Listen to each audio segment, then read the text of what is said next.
Good morning, guys. My name's Dr. Rob Kelly, the Addiction Doctor, along with Jennifer Lovely. This is the Recovery Channel podcast. And good morning to everybody, or afternoon. Good morning. We're going live on Facebook and YouTube, guys, and we'll also be uploaded to loads of platforms tonight. But how's your day, or how's your morning going, Jen? So far, so good. I went to bed a little late last night.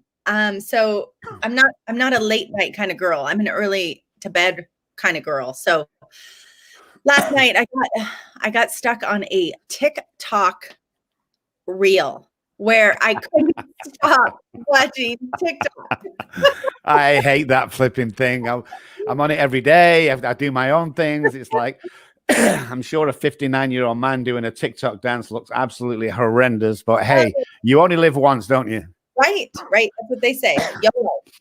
So I've got to tell you all, guys, and I don't want you to judge me because the old Manchester boy comes in here. The poor Manchester boy living on the projects comes in. But we bought a car for our dogs. I want to let you sink that in for a second, guys. I know that and people are watching now, but yeah. But the only reason why is because every time they get into my wife's car, they mess it up. So we decided to buy a car. But when we're buying it, okay, I got a flashback to what the hell are you doing? Are you crazy? Kind of flashback because I'm buying this car. But oh man, the things you do for your animals is unbelievable. I don't know. It's crazy. I think it's hilarious. I know. So when our girl comes round, our assistant cleaner, her dog, whatever she is, we can send her out now to do the shopping run. We call it in. She nips down, picks it all up, comes back, stacks it all away for us nice and clean. It's freaking awesome. Yeah, can't believe it. It's awesome, but we're getting crazy busy. The things that we do for our dogs. I had a woman show up a couple times actually, to my house to clean my dog. And she put them in a like jacuzzi and then massaged them. She came at 9. She left at 10 p.m. That's how long she did. Damn. And I was kind of feeling like this is a little over the top. I don't do that for myself, but I'm doing that for my Springer Spaniels. How many have you got? I thought you had one. Have you got 2? Or you had 2? I used to have 2, yeah. It is. Well, this van pulled up. It's like an old school bus, a shorter one, all nicely, all his name on and everything. But I didn't go in, but Janet went in. He said, there's a bath there, there's chairs, there's a little place to take photographs. I mean, he did the expression, the nails, the bath in about 20 minutes. He's got one in the bath, he's cleaning the other. He's like all over the place. I know. So I don't think I ever told you. Do you know that I shared custody of my dogs for like almost 4 years with my ex-husband? Oh, no way. Yeah. I can see that. Yes. You get so attached. 1 week on, 1 week off, until finally I was just like, one day I was like, fuck this. Like I got divorced for a reason. I don't actually, have to do this. So I gave him one and I kept one. It was really sad, but it helped my mental health. Yeah. That's what I like about you and the way you teach when we work together is you don't take any shit off the husbands. It's like, hey, girl, why are you doing this? This is what you need to do. And I think you can't go to school for that. You have to go through that to be able to teach that. Yeah. So I know what you're thinking, guys. Who's on the show today? Well, let me tell you about Monty Man. Monty Man, you've probably heard of him. If you're in recovery, you've definitely heard of him. He runs the world's oldest recovery radio station. Such an amazing guy. He lives in Albany, Oregon, and he lives with his wife, Marcia, and they have an absolutely amazing life. And I've been on his radio show before. They were absolutely fantastic when I went on. Such a great guy in the 12-step movement. Such a great guy working with teens. A real advocate for recovery. So, hey, I'm looking forward to it, Jen. Let's do it. Monty Man's on the show after this.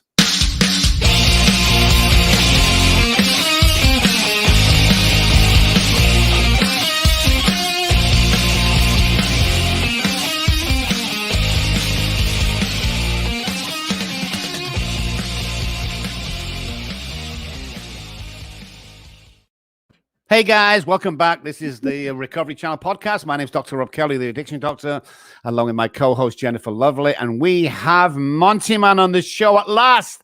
Monty Man, how you doing? Everybody. Good to see you, man. How are you? Yeah, it is.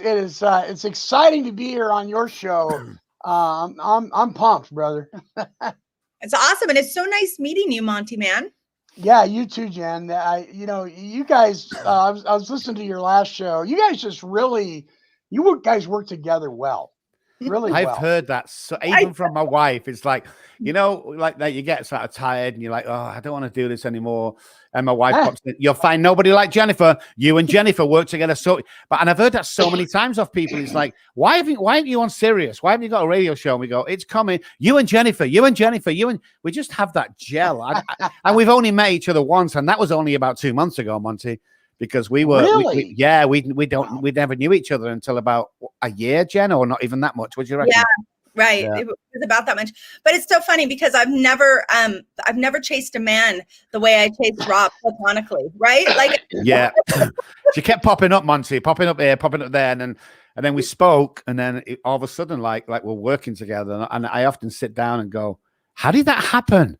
I'm not sure how that happened, but yeah. Jen's awesome at that. She's a very, very shrewd businesswoman. I love her to bits. Well, you know what they say: when the co-host is ready, the host will appear. Oh, I like that. I like that. Hey, listen, let's go back to the beginning then, Monty, if you don't mind. Let's go back to what it all started for you. I know it ended in meth and alcohol, but what was the first drug you took? How old was you, and where were you?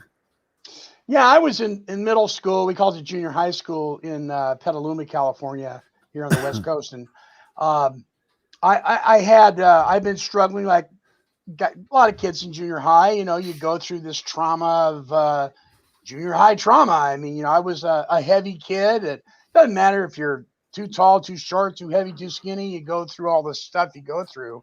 And I saw my dad, who had a very stressful job. He'd come home from work and he'd make himself a brandy and 7, and I mean it was about a cup about as big as my Monty Man mug here, and but he'd only fill it up about like that, and he'd sit down and take a few sips on that, and I saw him just kind of relax, and I thought, hey, I'll try that. So one day I decided to walk into the kitchen and fill my mug completely to the top with Christian Brothers brandy. It was made by a bunch of Christians. I figured it couldn't be all bad, right?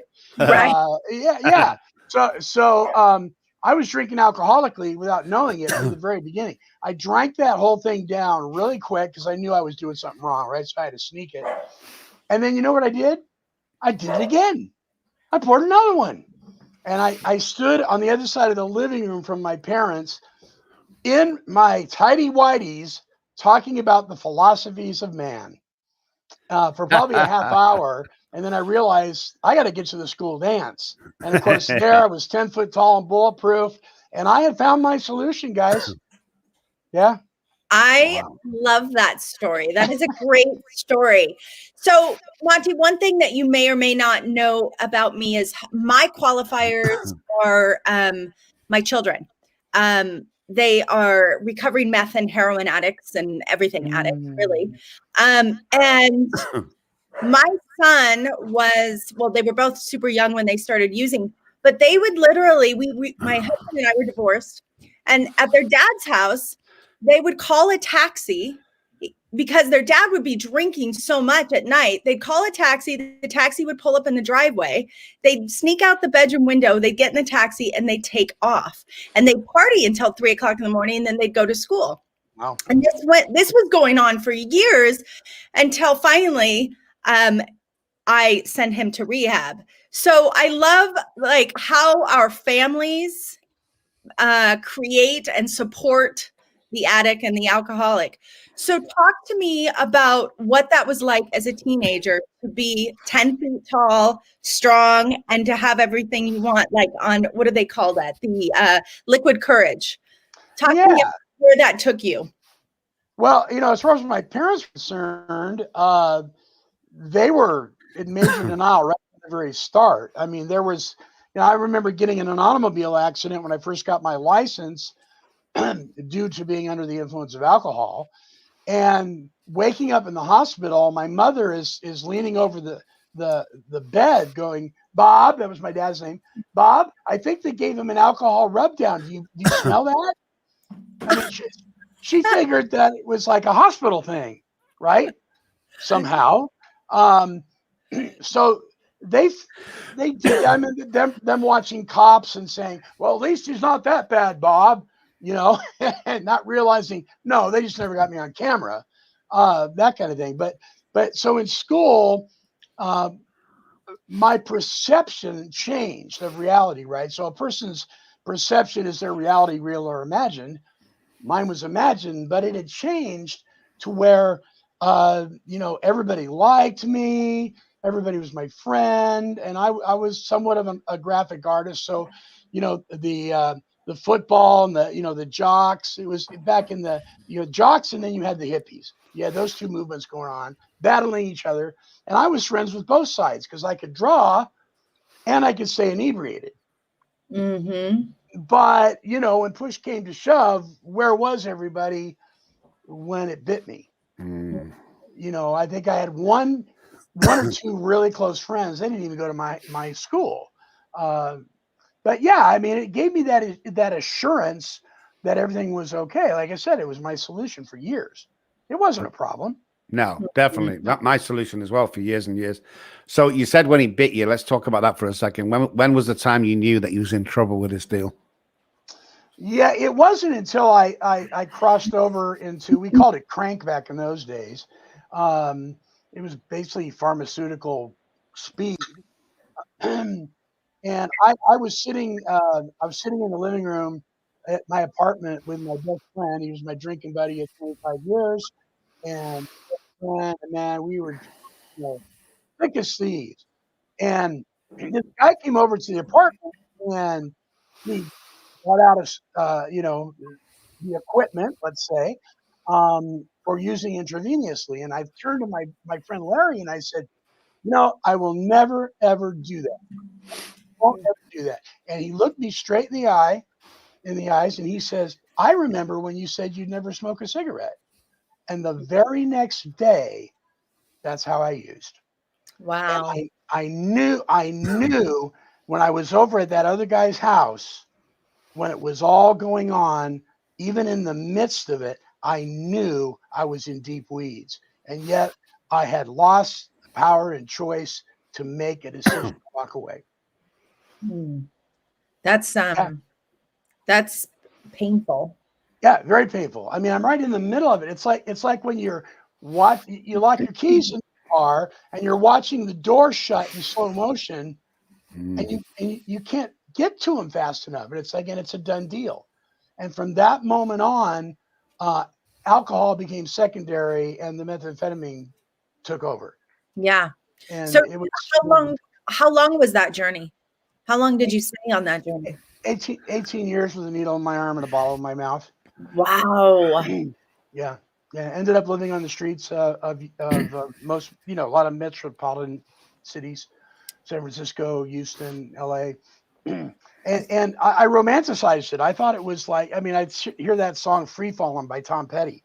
Yeah. And I went, oh yeah, that's me. The girlfriend's at home, she's a good girl. She loves Jesus and Elvis, and I'm out doing this thing, but I'm cool. I'm okay. I'm just free falling, man. That's so interesting because when my kids were young, I was a young mom, and I would put them in backpacks and we'd go, listen to Crosby, Stills and Nash, and we would go, and they grew up listening to the old music, if you will. Yeah. And my son will tell you that one day he woke up and he thought he was just like, I'm in the wrong generation. I'm supposed to be back in the 60s. And he thought that he could be, jumping on trains, going and living that homeless life. They used to really fantasize about being homeless and how that would be so cool. Yeah. It was the most bizarre thing. I felt that way. Yeah. It was by choice. I romanticized it. Yeah. I mean, I would, I'd go to San Francisco. I'd walk the streets of San Francisco, literally walk them. Of course, you get skinny as a rail when you're using speed and you're walking the hills of San Francisco, and just aimlessly. And then I'd spend my nights in the adult bookstores because, no one's going to look for me there. That's where I'll hide out, right. And that was and then that would go on for a run. And then I'd go back home to Petaluma, and clean up for a while and do my thing. And then I'd take off to LA and stay there for a while. And it's crazy. It's crazy stuff, you know. It is. Absolutely. And then we learn the real truth. Guys, Monty Man is on the show. Such a great guy. We'll be right back after a word from our sponsor.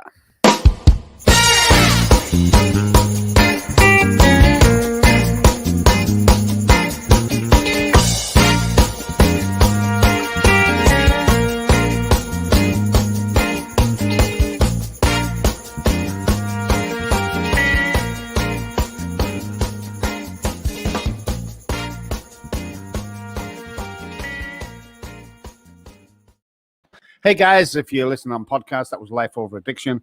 Lance Wright is a transformational life coach. Let me help you navigate your life's path back to one of purpose and meaning, he says. The chains of shame and guilt no longer have to hold you back. Let's start a new conversation. LifeOverAddiction.com. You can email him, info@lifeoveraddiction.com, or you can call him. Call Lance on 310-890-2337. Monty Man's on the show, guys. Okay, so Monty, tell me about your last day of drinking and using. Oh man. Woo! It's gonna be- Yeah, it's clear as a bell, man. It's clear as a bell. I mean, hell and miracle met, right? So I was driving in my convertible that had a CB radio in it,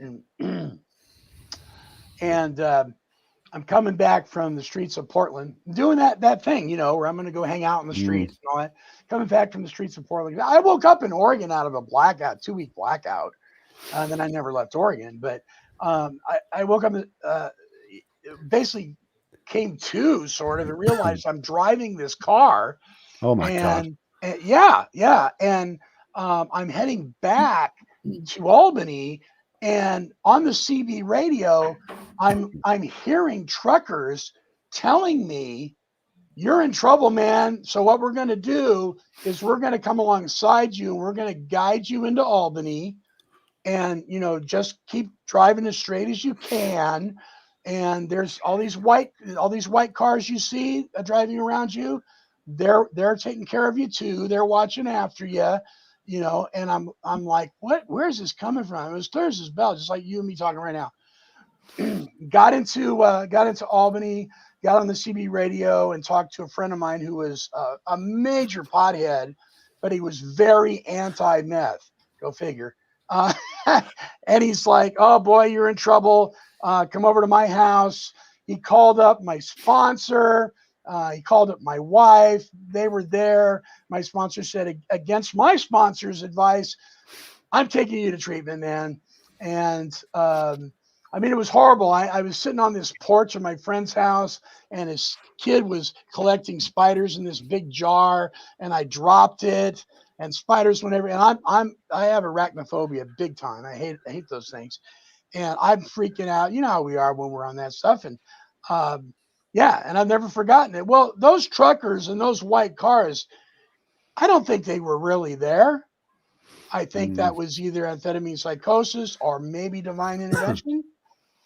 I don't care. I'm glad it happened, but I've never forgotten that. And I went into this treatment center. And in 3 days, I left skid marks getting out of there because they wanted me to turn my will and my life over to this crystal and put it in this box and say these mantras. And I mean, I wasn't going there, you know, and I talked my codependent wife into coming and getting me. And that's when I really started plugging myself into you know, the directions. I mean, Bill W. called them directions, not steps originally, into the directions that were in that big book, and started applying and implementing those. And that's when everything changed. Wow. That's really amazing. Yeah. That really is. So talk to me about when you turned everything over to your higher power. Yeah. So I was in 1971. I was part of a Christian music group called the Masters Music Makers, solely for the purpose of inflating my ego, because I had a real high soprano voice and they were looking for a high soprano. And I thought, oh, this is, you know, glory lights, right? and we traveled all over the place. And keep in mind, I was sneaking alcohol and the whole 9 yards. But I had had a very I had a spiritual experience during an altar call in church one day, and I remember saying, you know, I'm not going down there. I'm not going down to that altar. I'm not giving my life to Jesus Christ. I'm not doing that. I'm fine where I'm at. And then before I knew it, I was down there. It was like it was like I was driven to go down. It was like by the power of God I went. It wasn't on my own power. And I at the time didn't know the phrase, had turned my will and my life over to the care of this Christian God, and tried with all my power to stop doing the things I was doing. Didn't know anything about leaning on the power of my higher power, but still on my own intellect. And of course that didn't work. Right. And so when this whole thing happened, this spiritual awakening that happened as a result of working the 12 steps, and may I just say, you cannot have a spiritual awakening as a result of steps you don't work.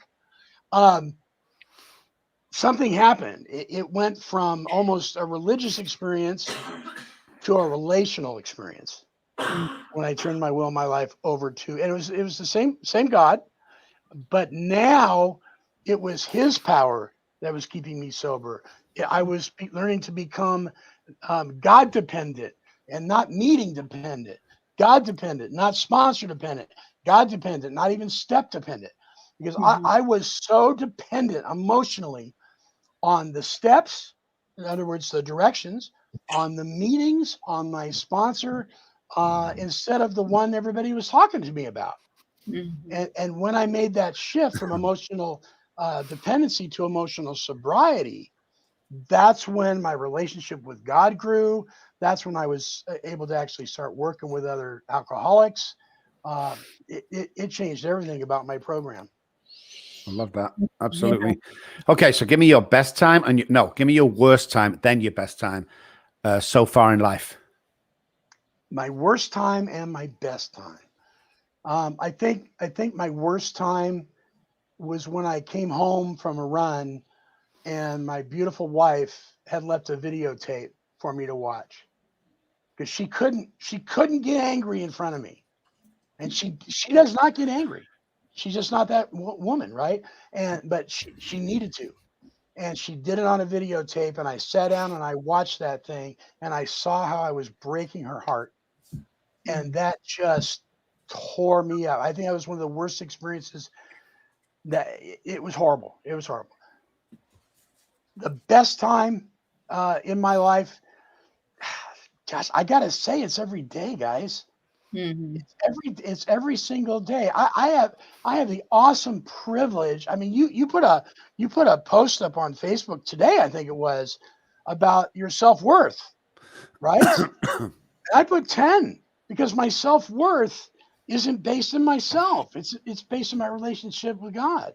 That's where my self-worth is. And I got to say, it's every day today, every single day. And it's not based on my feelings. It's based on my serenity, which you can have regardless of how you feel. You know, happiness is based on your happenings, but true peace with your true self and all that stuff is based on you and your relationship with your creator. So my best days every day, guys. Yeah, I love that. So you work with teens. Is that true?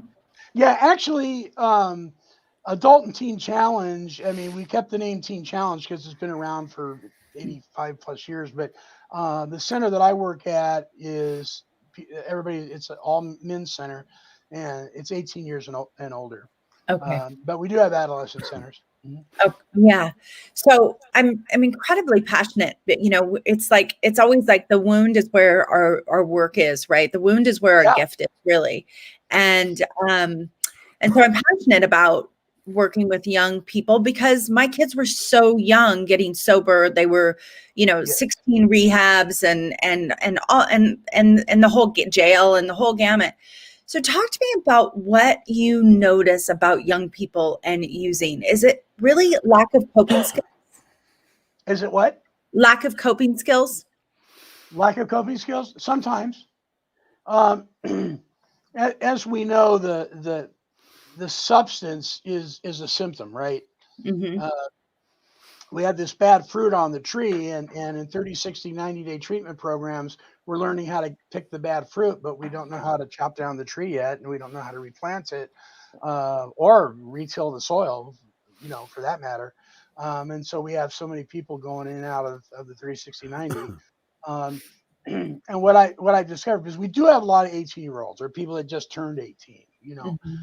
and I do meet a lot of siblings that are siblings of these guys that are younger that are in trouble. Mm-hmm. And yeah, I mean, we're not a reservoir of mental wellness. We just aren't. And so a lot of us, we're not raised with the coping skills that a lot of others of us may have been. And I look at young people today, and I don't ask, why are you acting like that? I ask, why wouldn't you act like that? Mm-hmm. I mean, it's not even on them. It's like, even something as simple as making your bed or rinsing out the public shower, after you get out of it, things like that would be common sense.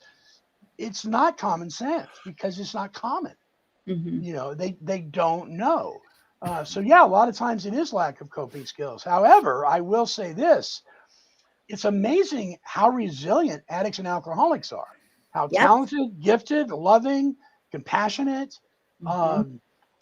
So if all those giftings are there and it's like our natural instincts are truly God given, we can turn those back around. And once we do recover and we have the power and choice again, and we don't, then that is on us. But yeah, I think it is a lack of coping skills.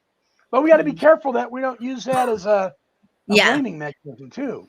Yeah. Yeah, that would be an easy choice, wouldn't it? So Yeah, after it the would be. studying we've done over the last 20 years, and the intense work with the brain I've done over the last 10 years, especially with neuroplasticity and neural pathways, so especially self-sabotaging ones with alcoholics. Where was your trauma as a child? There's Yeah, always trauma. yeah. So I was adopted when I was 3 years old, and it's amazing what you can remember. I don't remember the details of it, but I have a vivid memory of being locked in a very dark room for what seemed to be long periods of time. When you're that young, 15 minutes can seem like hours, right? And I remember having my hands burnt with cigarettes from foster homes. Mm-hmm. And the different foster homes that I went to, my mom and dad told me the story about when they were being interviewed for adoption for me, and the social worker would come and visit to see how I was doing. She was amazed, and she said, "You're the right family." And they said, "How do you know?" He says, "Because he's playing on the floor. A kid that is not comfortable where he's at isn't going to be playing on the floor, because every time he played on the floor at all these other places, he got punished." And so I think there was probably a certain amount of trauma going on there. Also, very early in my junior high school days, one of the stressors that I thought alcohol would fix, after watching my dad de-stress, I was sexually abused by older boys on the way home from junior high on several occasions, and then beat to a bloody pulp, and made the excuses to my mom that I fell in the sticker bushes, and I know that my abusers and I were the only ones that knew about it, Mm-hmm. and I know that had an effect on me. And it wasn't until my fifth step with my sponsor where that stuff all came out, that I was free from that. Oh, yeah. That is freedom when you can share that story openly. That is Yeah. freedom. And, I'm really curious, where do you think you learned resiliency? Because that is not something that is taught, right? Like Dr. Rob, myself, I mean, I think that we come to learn it out of survival, but I'm curious where that resiliency came from deep inside. I think it's a gift from my God. I really do. I don't think I mustered it up. I don't think I'm that smart. I was there's a gentleman that I work with right now that he is an emotional basket case all the time. He's one of these guys that talks about everybody's pushing my buttons. And my response to him very firmly but lovingly is, what are you doing with all your buttons sticking out? Right. Yeah. And so, you need to learn emotional sobriety, not emotional. Your life is dependent on what other people think about you and how they react to you. And those resentments are just a relapse waiting to happen. But I look at this guy, and he's also very dependent on getting your loving, compassionate, figuratively speaking, hugs by kind of buying into his tears, because he can turn it off like that. And this guy he's in trouble. And I look at him and think, that was me. No wonder people ran away from me. That was me, and something happened again. I got to tell you, I think it was in the process of learning how to apply and implement those 12 steps in my life through the power of a loving God, that God entered my life in such a way where it was his joy, it was his power. It gave me that resiliency. And I'm dependent on him now. I'm not dependent on my own intellect. I got to give the credit to God. I love it. Absolutely. So, we've got one more question on the past, Monty. Then we're going to get into the good stuff. We're going to talk about stuff today, which is awesome that you do, and the passion you have. How do you still have to deal with the abandonment issues from your childhood, or have you sorted that out? Yeah, no, I've worked through those, but I'll tell you, we talk about when we tell people, oh, I don't feel that way. Well, what do you mean? What do you mean don't feel that way? I do feel that way. Are you crazy? Instead of teaching people how to deal with it, we just tell them, stop it. Suck it up, buttercup. You're a man now, and all that kind of thing. And one of the things that I learned, and a really, really dear friend of mine, Dr. Alan Berger, who wrote the book 12 Stupid Things That Mess Up Recovery, he's been on my board. He's done shows with me. That I really learned from him was, it isn't so much that you don't feel the pain and you don't feel this. Today, as far as abandonment goes, when I see things that kind of bring that to mind, it still stings a little bit, but it doesn't have any kind of control over me. It just doesn't. It's not what I'm defined by. I'm not defined by alcoholism.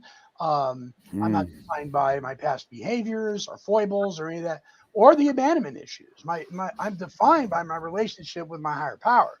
And so, does it sting once in a while? Yeah, it stings, but it's short, Rob. Great, I love it, man. I love it, absolutely.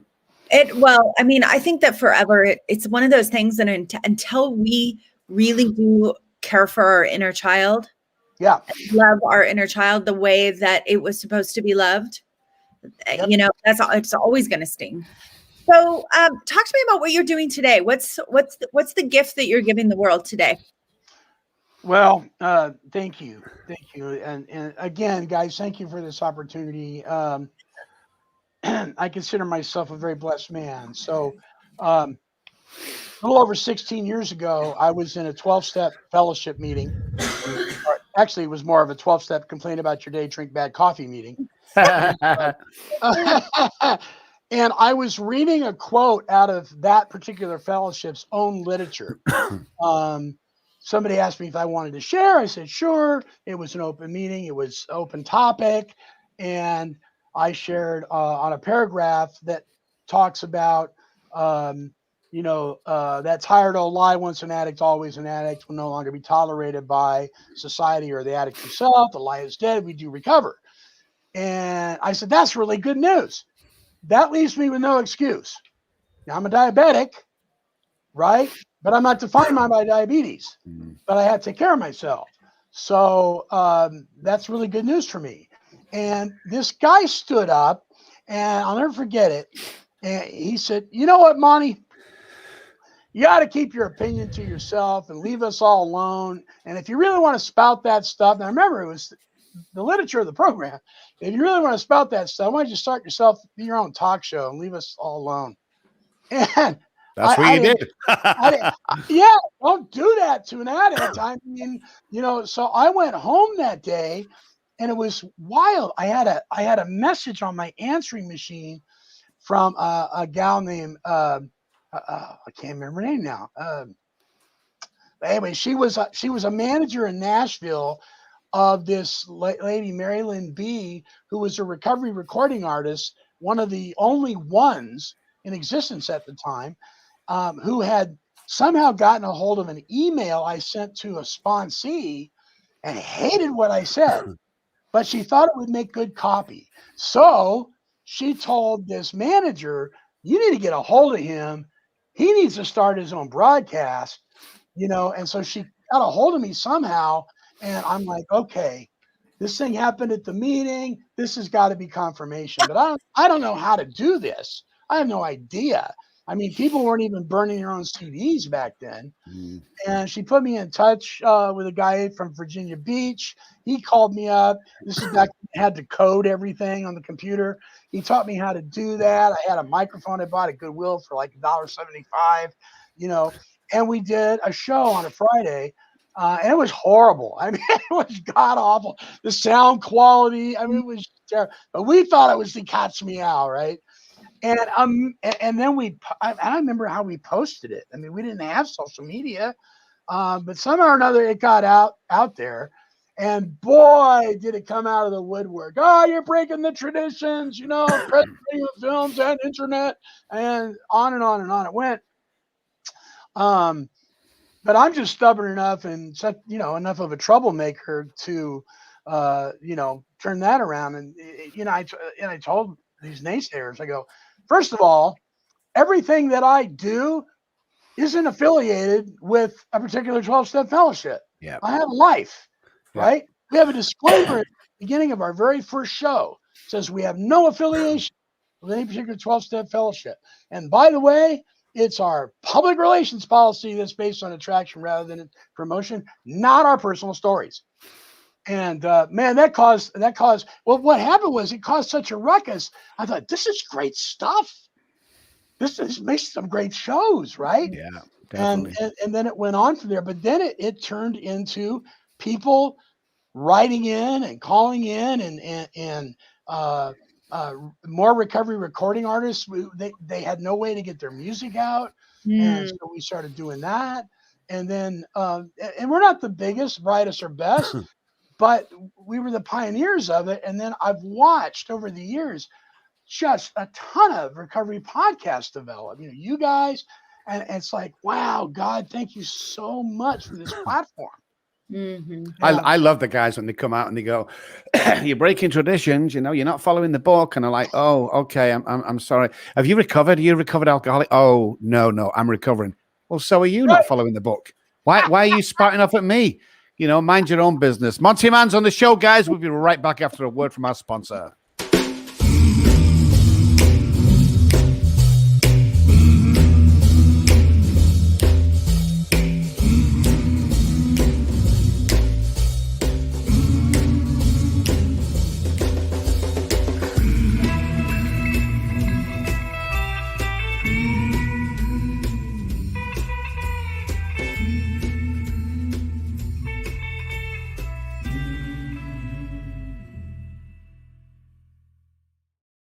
Welcome back, guys. That was Liver and Recovery Interventions. Recovery begins today. Recovery begins together.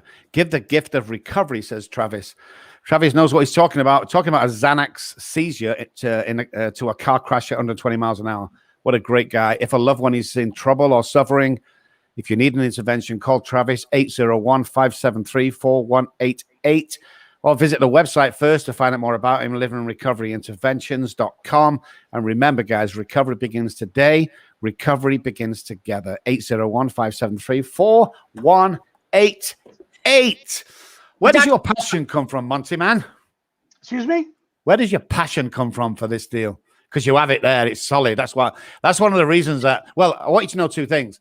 It's one of the reasons why I came on the show, because I'd heard all about you, of course. And the second one is that you inspired this podcast. Wow. So what gives you the passion? What gives you your passion? My ego. Love it. Best honest answer we have had yet. I love it. listen, you guys, I'm all I think about all day long. How about you? I You think I'm know, the same. I mean, you got to take a bad thing and turn it around for good and for the glory of God. Listen, I got a sin nature. In other words, I got character defects flying off me all the time. But those things can be turned into character qualities. And we spent a lot of time focusing on character defects in our 12-step fellowships, and not enough time focusing on our character qualities. And a true self-assessment is recognizing where you're not, and also recognizing where you're not. I'm not down here. I'm a child of the King, man. I'm not down here. I haven't arrived. But this right sizing, I always like that term, because it puts me in a place where, I can take my ego. I'm egocentric. I'm selfish. I'm self-centered. I'm self-seeking, and my higher power, through the process of applying and implementing the steps in my life, can turn that around, and that can all be for His glory. And listen, guys, everybody that's listening to my voice. I ask people all the time, why are you here? Why are you in recovery? Why are you at Adult and Teen Challenge? Why are you on this show? Why are you? Well, I want my circumstances to change. I want the little woman to get off my back. I want the judge to leave me alone. I don't want to throw up anymore. I'm tired of bruised arms. Okay, you're talking about consequences. You want your consequences to change. I am telling you that the reason you're in recovery is to learn how to become of maximum service to God and the people He puts in your life. That's why you're here. The other stuff, that's the hook. And I think I'm very passionate about that, because people that just want to focus on their consequences, and that's where they stay, they go back out and they die. Yeah. It's so interesting. I often talk to, I would say I complain to Rob about this. I don't really talk to him about this. I complain. Rob, they're not getting it. They're not getting it. What do I do? What's the next step? But here's my epiphany with it all. When people come to us, when people come to me and they've had this experience, for the most part, they're qualifiers, they're a family member of some kind, their husband. And I was just having this conversation yesterday, and it's like, look, this was a gift from God. I know it's hard for you to see this right now, but this experience is a gift from God, because do you want to be 60 years old and wake up one day and say, what in the hell have I done with my life? Or do you want to find meaning? And for me, my children's addiction became like, my friend used to tell me all the time, Jen, I've never known Jesus to chase anyone the way He chases you. And I used to think, why would Jesus want to chase me? But the deal is that when we go through this pain, it's because He's going to use us to share a bigger, deeper, better message. And the thing is that what it felt like is I was inside of a shell, and I was trying to break out. It was my soul that really wanted to be expressed and say something and share something with the world. And when we go through these crises, it's our soul asking for something more. And so what was your soul asking for, Monty? What was my soul asking for? Yeah. You mean when I was in the middle of my mess? All of it. Yeah. Yeah. So validation, remember I was so addicted. I didn't know at the time. I was so addicted to you being accepting of me. Here's the dangerous thing about that. Even when you met my expectations, I would raise the bar. Yep. I would raise the bar. It wasn't good enough. Right. And it caused me to become extremely codependent. To the point where people were running away from me. I felt I needed to be needed. I needed to be recognized. I had to have the attaboys. I had, all that stuff. And what's amazing to me is God will give you all that stuff if you stop looking for it. You know what I mean? And start get into service of your fellow man and of your creator, and amazing things will happen. But I got to tell you that, like, because we were joked about my ego, but you got to be a little egotistical to do what we do, right, Rob? I mean, you gotta, I see you standing there in your fancy swimsuit and playing the guitar, and I'm like, I love this guy, man. You were playing something the other day, and I was like, yeah, this guy come over my house any day. Yeah. Listen, our egos, it's like the instincts, right? They're truly God-given, sexual, social, mental, emotional security. They're truly God-given, but we thwarted them. Mm-hmm. Our ego was God-given, Mm-hmm. right? We're made in the image of God. We've got attributes of God. So, but we've twisted it. Let's twist it back. Mm-hmm. Let's not get rid of it. Yeah, definitely. Yeah. And it takes balls for every one of us to do what we do on here. I mean, I look at you, Monty. You're the groundbreaker to shows out there. When I was on your show, there was no holds barred. I mean, it's just the way I think of it now is I'm going to be 60 this year, and this was only over the last 5 or 6 years since I met Janet. And I thought, something. Every time I walk into a room, I'm wondering if people like me still. Today, after all the work I've done on myself, I walk into a room and wonder if I fucking like them.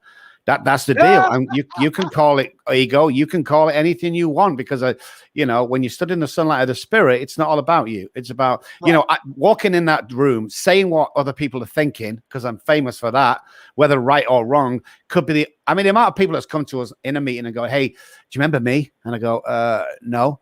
Well, 12 years ago, you picked me up from my mom's couch and you took me home and you nursed me and got me well. And like, I'm 11 years sober today. And I don't remember that, but that's absolutely awesome, because I just tell it how it is. And when we work with people, me and Jen are very similar to other people that work for me, is that we have that no bullshit. Here you go. I call myself the best at what I do in the world. Fucking prove me wrong. You can't, Amen, man. Amen. Yeah. You're out there doing it, and just living life. Yeah, you're not the best at what you do. What are you doing to get there? Exactly. Yeah. Absolutely. I often talk about quantum physics. It's like you could be 25 places at the same time on a basketball court. I ask people, where would you want to be? And most people go, well, I just want to be near the goal so I can bang it in and be the hero of the game. And I says, what are you going to do about it? And they go, I don't know. And my answer is always the same. Walk over and take that position. What you visualize in your mind, you can hold in your hand. Your dreams that you have every night is God's vision for your future. And what happens is we get up next day and we surround ourselves by people that don't believe in us. And all of a sudden, that dream is snatched away by these people around us who are all down and don't think you're good enough. I surround myself with people that lift me up today. I don't surround myself by them haters, them guys that want to be me. Do it. I mean, I came from homelessness. I came from a trailer park to what I'm doing now. Come on, guys. I mean, it's not humanly impossible. God will give it to you if you want it, but you can't. I used to go to a meeting Monday, and this guy at the back, 50 years sober. And every time some young girls would walk in, 18, 19, I'm 50 years sober. And I'm like, one day I cornered him. I said, something? What are you doing with that 50 years? And he go, what do you mean? Well, first of all, you're miserable. Secondly, when's the last time you helped somebody? Yeah, but when's the last time you sponsored someone? Oh, no. When's the last time you said thank you and have a great day to somebody? Because you can stick your 50 years. I don't want it. I'd rather have this guy over here who's 3 months sober. He's in the book and he's carrying a freaking message. Look at him smiling. And that's one of the reasons I don't give him sobriety date. You should be able to know that I've gone through the deal and I'm living my life on one day at a time, and I'm living my dream instead of dreaming a living. You should know by just looking at me. And that's what I like about you, Monty, is you have that go, get out there, do the deal, look at me, I've done it. And I didn't know you were homeless, and I didn't know that you was in foster care, because that almost made me cry, because your past is just makes you who you are today. I know that we're running out of time, guys, so I want to say a couple of things, Monty, that is very serious from my point of view. Is I'm going to say this without filling up and crying, because I couldn't wait to get you on the show. You have been such an inspiration to me over the years. Many years before we even knew each other, I heard of you. I listened to the program, and you have inspired me, not only in doing what we do today, but in living my life the certain way I do. And the second thing I want to say is I want to thank you so much from the bottom of my heart for inspiring millions of people and just doing what you do. It took balls to start. It still takes balls to do. There's probably a bunch of out there that we all have haters. Me and Jen have our haters, and I'm sure you have yours. So thank you for standing up to them. Thank you for what you do, and thank you for being a child of God, my man. Well, likewise, brother. Thank you. I mean, it's an amazing gift. This thing we've been given, and we've been given the responsibility to be good stewards over it. You know, we're on the same team. That's the thing. And you know, I there's that song, "Sit Down, You're Rocking the Boat." I'm like, no, don't sit down. Rock that sucker, man. Let's tip that puppy over. We got to get to shore.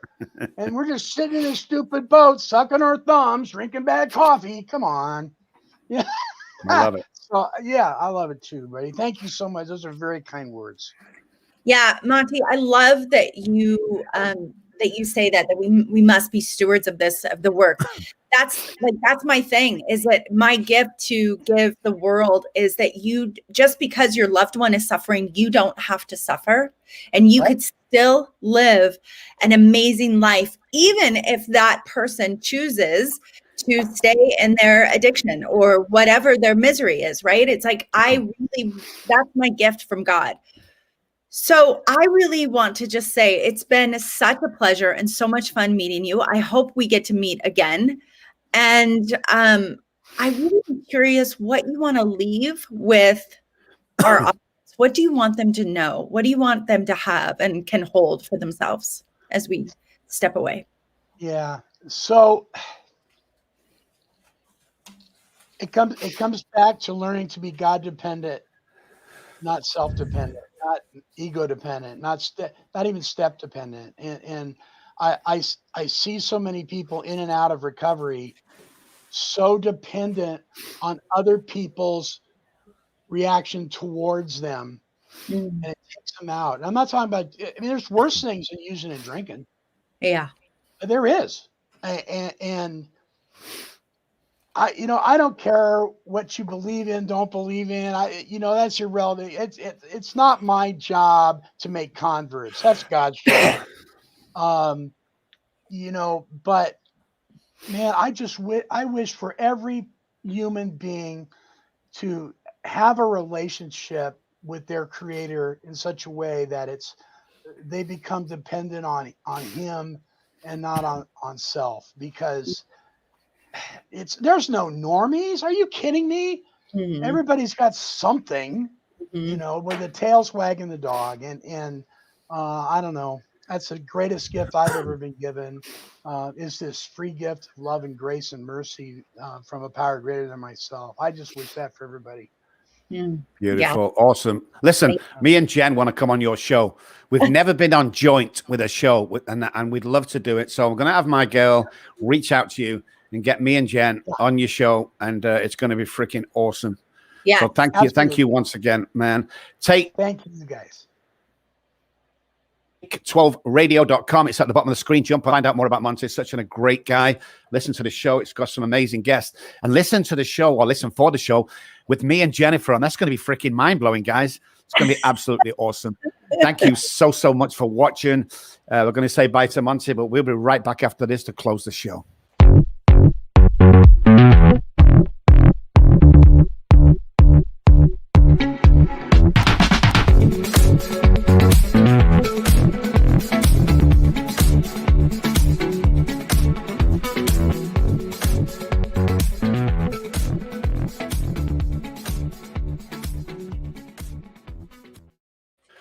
Welcome back to the back end of the show, guys. Just want to say thank you so much for listening and watching live on Facebook and YouTube, going up to platforms tonight. Monty was on the show. What a great guy. Absolutely great guy. That's another guy we could go on for another 2 hours with. I know. Forever. Yeah, phenomenal guy. Absolutely. Watch out for this show with Monty. He's going to have myself and Jennifer on. That'll be awesome. We'll give you loads of lead ups to that. Make sure you can watch that. We're going to say thank you. Big shout out to our producer / outreach girl, Courtney Davis. Man, she's out there getting these guests, some fantastic guests, just like Monty Man and others to come. So thank you, Courtney Davis, for everything you do. And our other producer is Juliet. We love Juliet. Yeah, she's absolutely amazing. She's out there working for us. At just, you know, she does us a favor, doesn't she? She doesn't work for the right. If we could pay her the money we need to pay her, it'd probably be about $5,000 a week, I say, because she's just freaking awesome. She is really awesome. Guys, and hey, we have some mugs coming soon, and I can't wait. I cannot wait to get my mug, and know that we'd be happy to give it away in the US. So what do you say, Rob? What's the question that they need to answer to get a recovery mug? Well, first of all, we've got about 60 coming in, guys. So there's plenty to go out. We've got 55 mugs to be given away. And just tell me what your worst time and your best time is in life regarding your journey. And also, if you want free books by me and Jen, The Addiction Diaries by Jennifer Lovely, she can have that signed and over to you if in the US. And of course, mine, Daddy, Please Stop Drinking. I'll sign it personally and send it over to you. So if you want them, guys, just send us a text, a message, or hit us up on Facebook. We'll be glad to send that out free of charge to you. We'll even pay for the posting. Shut up. Really? That's what we do here. That's why we're here. Guys, thank you so much for watching in. It's been a fantastic show as usual. The figures are up viewer-wise. I want to thank you for joining Monty Man and us. So for me, guys, I'm going to say see you Monday. Have a fantastic weekend. Monday. Bye, guys. Weekend.